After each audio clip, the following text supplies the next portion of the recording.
Hello everyone. In this tutorial of Visual Studio 2019 with C Sharp, today I will show you how to update the database using Windows Form and SQL Server 2019. अगर आपने मेरे इस channel को अभी तक subscribe नहीं किया है तो प्लीज इसको अभी सब्सक्राइब करें। सब्सक्राइब करने के लिए मेरे इस वीडियो के नीचे इस सब्सक्राइब बटन पर क्लिक करें और साथ ही साथ वीडियो को लाइक करना ना भूलें। So let's start where we have left in our last tutorial. Let's add a button here, copy and paste it and change its text. Mention here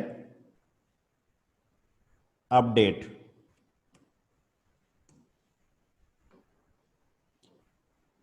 Select this data grid view and change its property as selection mode is equal to, let's find the selection mode. Here is selection mode. Change it to full row select, because what we want कि जब हम यहाँ click करें option के ऊपर तो जहां भी हम क्लिक करेंगे वो कंप्लीट रो हमारी सेलेक्ट होनी चाहिए, इसलिए हमने यहाँ पे सिलेक्शन मोड को कर दिया है फुल रो सिलेक्टेड। अभी हम यहाँ पे इवेंट पे क्लिक करेंगे और हम यहाँ पे एक इवेंट अब पिक करेंगे, that will be cell click. Here it is, double click here.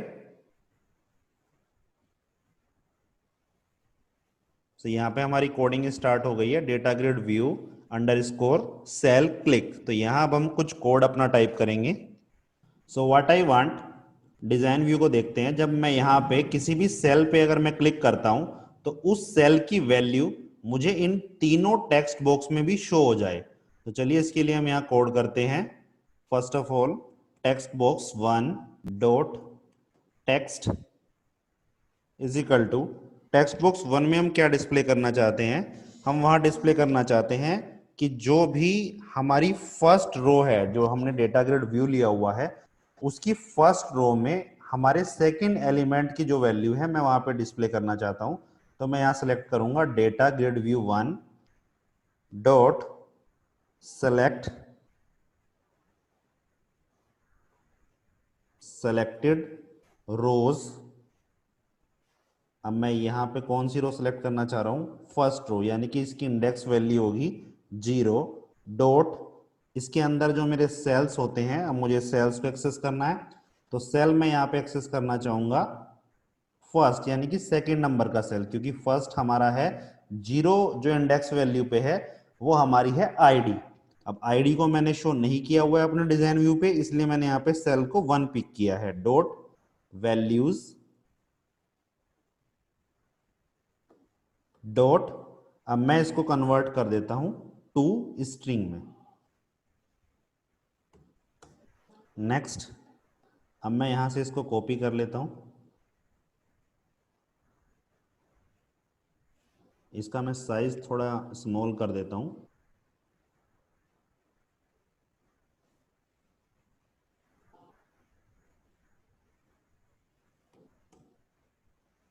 One 120 मैंने इसको कर दिया है और मेरे पास 3 टेक्स्ट बॉक्स हैं तो मैं यहाँ पे 3 बार इसको, 2 बार इसको मैंने पेस्ट किया है। अब मुझे टेक्स्ट बॉक्स 2 में क्या डिस्प्ले कराना है, डेटा ग्रिड व्यू 1 पहली जो हम मेरी रो है उसका सेकंड सेल की value, and here third cell की value, and here text box number third. तो मुझे ये तीनों टेक्स्ट बॉक्स में मेरे पास जब यहाँ पे वैल्यू आ जाएगी तो एक जो हम आईडी वाला कॉलम यहाँ लेके चल रहे हैं जिसकी वजह से हमें यहाँ 1 से स्टार्ट करना पड़ा है, तो उसके लिए भी मैं एक यहाँ वेरिएबल क्रिएट कर लेता हूँ टॉप पर, ताकि वो हमें बाद में कोई प्रॉब्लम क्रिएट ना करे। तो यहाँ पे मैं टॉप में एक वेरिएबल क्रिएट कर देता हूँ इंटीजर टाइप का, इंटीजर आईडी, और यहाँ पे मैं चूज कर लेता हूँ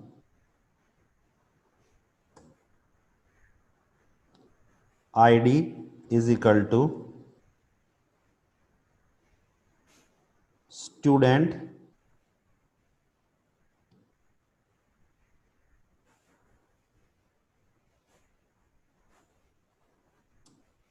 data grid view 1 dot selected rows 0 row, और यहाँ पे सेल्स की वैल्यू आ जाएगी 0।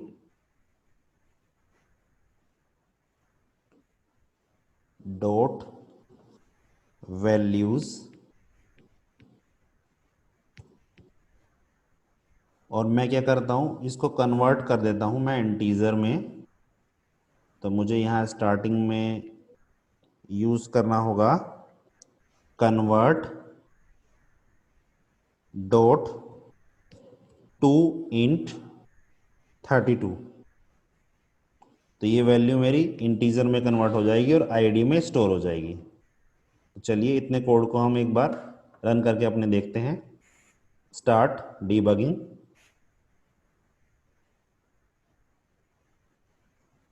So here you can see that अगर मैं यहां क्लिक कर रहा हूं तो इससे हो क्या रहा है, एक तो ये कंप्लीट रो सेलेक्ट हो रही है, और मैं जहां भी क्लिक कर रहा हूं उस कंप्लीट रो की वैल्यू मुझे यहां ऊपर शो हो रही है मेरे टेक्स्ट बॉक्स में। और ये मैंने एक आईडी कॉलम, जो मेरा फर्स्ट कॉलम है, इसको मैंने अलग से स्टोर कराया है आईडी वेरिएबल में, ताकि ये कोई प्रॉब्लम क्रिएट हमें ना करे। तो देखिए ये हमारा प्रॉपरली वर्क कर रहा है। अब हमें करना क्या है, हमें इस एप्लीकेशन में करना है कि जैसे मैंने यहाँ पे क्लिक किया है और ये दिनेश, इसका मोबाइल नंबर और मेल आईडी यहाँ पे शो हो रही है, अगर मैं इसमें कोई चेंज करता हूँ और यहाँ पे अपडेट में क्लिक करता हूँ तो ये मेरे डेटाबेस में रिकॉर्ड अपडेट हो जाना चाहिए। तो चलिए अब इसकी कोडिंग स्टार्ट करते हैं। इसको मैं क्लोज कर देता हूँ। अब डिजाइन व्यू पे हमें कोडिंग स्टार्ट करनी है, तो मैं यहाँ अपडेट पे डबल क्लिक करता हूँ, और यहां हम इफ कंडीशन में सबसे पहले चेक करेंगे इफ आईडी ग्रेटर देन 0। यानी कि हमने कुछ चूज किया हुआ है, आईडी मेरी ग्रेटर देन 0 है, तब हम यहाँ पे कुछ कोड स्टार्ट अपना करते हैं। तो ये कोड मेरा क्या होगा, ब्रैकेट ले लेता हूं मैं इसके लिए, और हम यहाँ पे अपना वही कोड ऊपर वाला जो मैंने इंसर्ट बटन पे लिया था, हम उसको कॉपी पेस्ट कर देते हैं, फिर उसमें ही अपने चेंजेस परफॉर्म करा लेंगे। मैं यहाँ से इसको कॉपी कर लेता हूँ और देन इसको हम यहाँ पेस्ट करते हैं।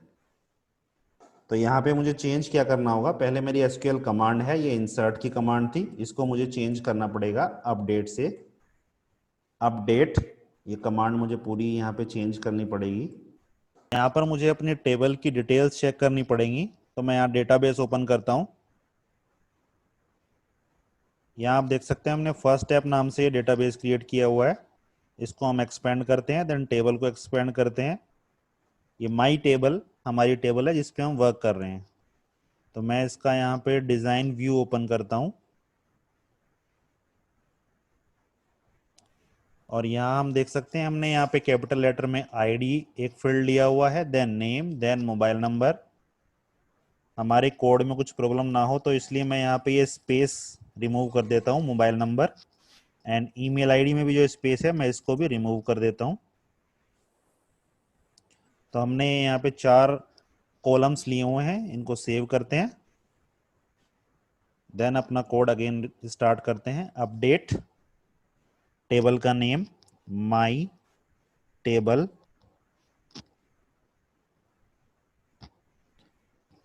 सेट नेम इक्वल्स टू, ये जो हमने यहाँ पे एक वेरिएबल लिया हुआ है @name। देन सेकंड ऑप्शन है हमारा मोबाइल नंबर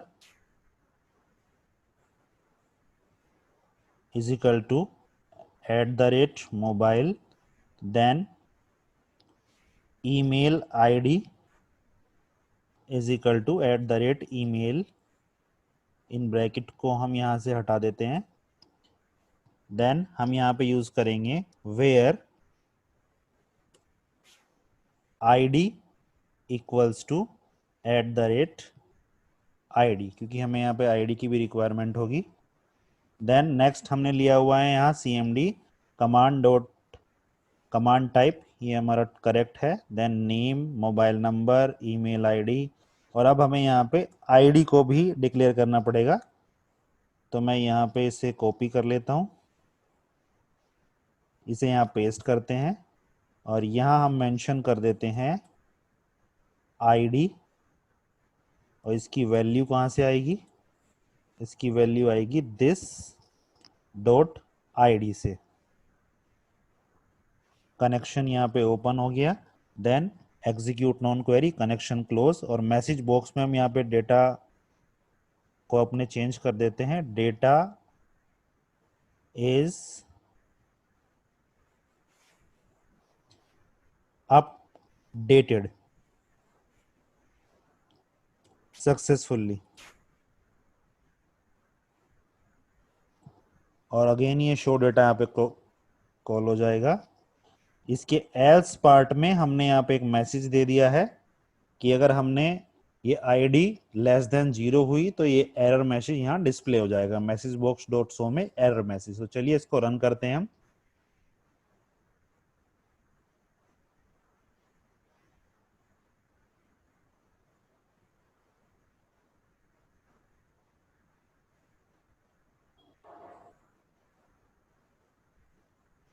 तो यहाँ पे आप देख सकते हैं, अगर मैं अपडेटेड पे क्लिक करता हूँ तो आपको एक एरर मैसेज शो हो जाएगा।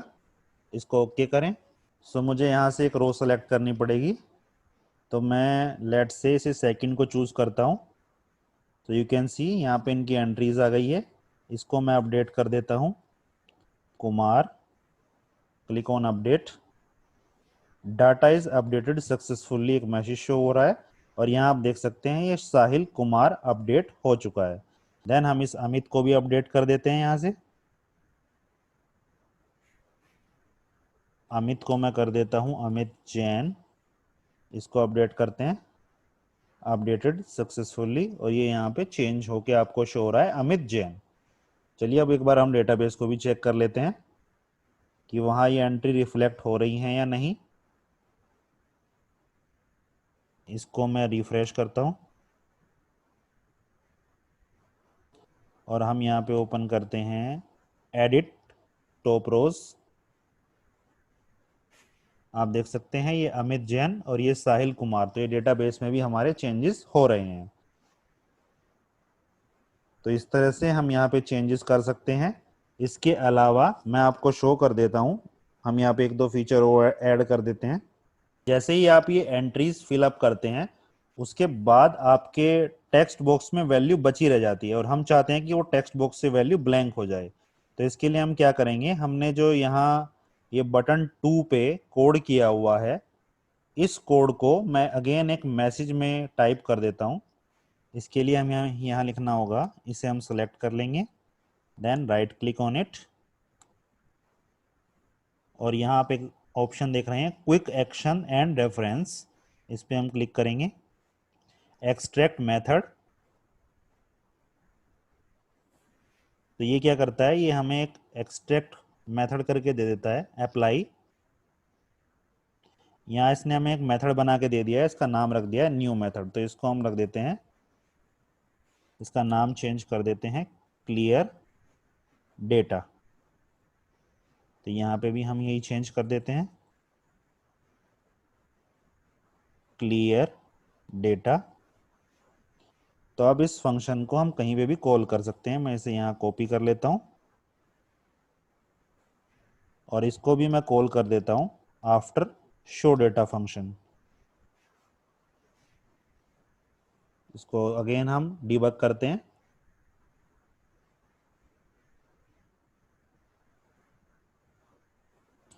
तो अब आप देख सकते हैं जैसे यहाँ ये अंकित लिखा हुआ है, मैं इस पर क्लिक करता हूँ और मैं इसको अपडेट कर देता हूँ Ankit Jain, click on update, updated successfully. और अब आप देख रहे हैं यहाँ से ये जो एंट्री लिखी हुई थी टेक्स्ट बॉक्स में वो अपडेट हो चुकी है, जिससे कि मैं अब यहाँ न्यू एंट्री सेलेक्ट कर सकता हूँ। सो होप आपको इस ट्यूटोरियल के अंदर जो भी एक्सप्लेन किया गया है वो क्लियर हो गया होगा। नेक्स्ट अपने ट्यूटोरियल में मैं आपको बताऊंगा how to add a delete button here and how to delete the entry from the database. So thanks for watching my video.